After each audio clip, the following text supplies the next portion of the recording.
Okay, so continuing on from tokens, we're going to talk about chunking. And what is chunking?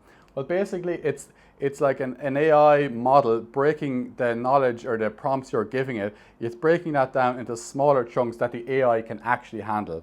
So basically, the chunks are a collection of tokens. It varies in numbers depending on what system that the generative AI is using to break it down or to chunk it, or what system you've told that AI to use.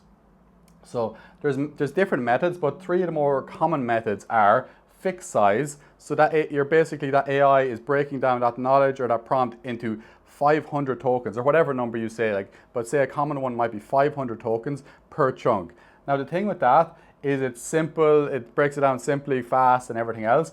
But it can break up the meaning of the word or the paragraph. So if a paragraph is longer than 500 tokens, and then the meaning is longer, but it can break it up in the middle. So it kind of like, it messes it up. So therefore it may give you worse answers after the fact. Sentence or paragraph. So this preserves the meaning a bit more, but it can give an uneven size for your tokens. So why that matters, why the uneven size matters is some tokens could be 800 tokens, some could be 50 tokens or whatever, but if like the AIs like tokens that are like somewhat similar, they're not like far off. So if one's 50 and one's like 500 tokens, then that's too much of a difference. That the AI doesn't really like that. So you'd want to have it more like one could be 400 tokens or one could be 600.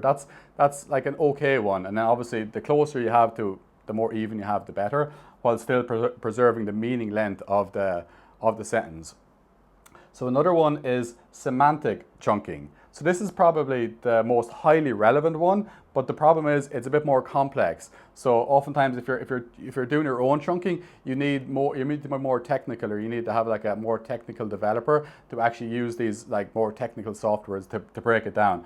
But that's a good way. It kind of gives you the most relevant, especially if you're building a good system. But I can say that these are probably the two main ones: fixed size or semantic chunky. These are probably even the more common ones. So that's a bit about chunky. Now we're going to talk a little bit about credits, and just basically about credits, and then maybe we'll go into a little bit about vectors.